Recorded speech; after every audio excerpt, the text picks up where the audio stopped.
నిజంగా పాపం సరే తప్పో ఒప్పో చంద్రబాబు ముఖ్యమంత్రి చేయాలని ఆయనకి బలమైనటువంటి ఆకాంక్ష, ఒప్పందమో ఏదో ఒకటి 21 సీట్లు తీసుకున్నాం. 21 సీట్లు ఎవరిని పెట్టాలి? ఎవరిని పెట్టాలి?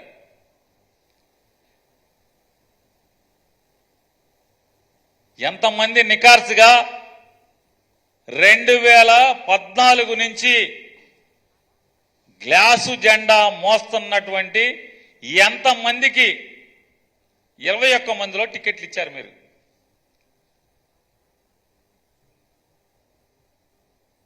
ఎవడాళ్ళు బెల్ట 21 వాటా పంచుకున్నటువంటి 21 సీట్లలో ఎవడాళ్ళు?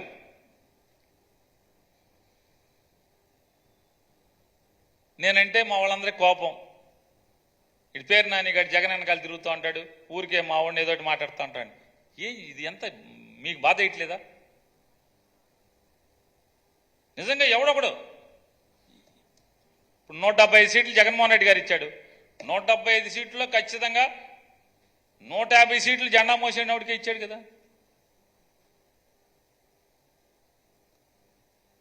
ఎక్కడ ఎవరు వీళ్ళందరూ ఇదో షామ్యానా కంపెనీ లాగా తెలుగుదేశం వాడో ఆడో ఈడో వైఎస్ఆర్ కాంగ్రెస్ పార్టీ నుంచి వచ్చిన వాళ్ళు వాళ్లే. నిజంగా అసలు నీ తప్పో ఒప్పో గెలవని బాగుండి అరే మన జెండా మోస్తున్నవాడికి టిక్కెట్లు అయ్యి 21లో 175లో కక్కుర్తిగా 21 తీసుకోవటం ఏంటి? మళ్ళీ ఆ 21లో కూడా అంత తెలుగుదేశం వాళ్ళనే టికెట్లు ఇవ్వటం ఏంటి?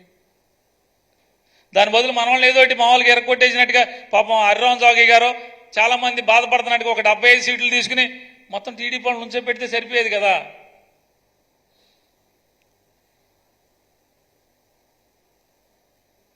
అంటే మాట ఒకటి, చెప్పే మాట వేరు, ఆచరణ వేరు.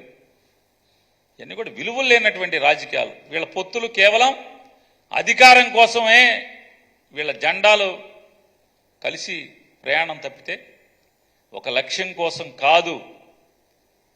వాలంటీర్లని నేను తిట్టినోళ్ళు ఇవాళ కూడా అదే స్టాండ్లో ఉండాలి కదా. ఎందుకు స్టాండ్ మారుస్తున్నారు? ఎందుకు స్టాండ్ మారుస్తున్నారు వాలంటీర్ల మీద?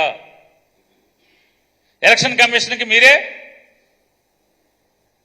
భారతీయ జనతా పార్టీ అధ్యక్షురాలతో మీ నిమ్మగడ్డ రమేష్తో పిటిషన్లు ఇప్పిస్తారు మీరే. ఇవాళ ఎవడి రమేష్ ఎందుకు వచ్చింది ఆర్డరు? వాలంటీర్లు తీసేయటం ఏంటి? పెన్షన్లు ఆపటం ఏంటి? ఇంటికి వెళ్ళాలి కదా. ఓరేళ్ళు ఆశాలు, అసలు మామూలు ఆశాలు కాదు. వాలంటీర్ల వ్యవస్థను ఆపేయమని చెప్పి ఇవాళంట మొత్తం ప్రభుత్వంలో ఉన్నటువంటి ఉద్యోగస్తులందరితో ఇంటికి పంపించేయండి.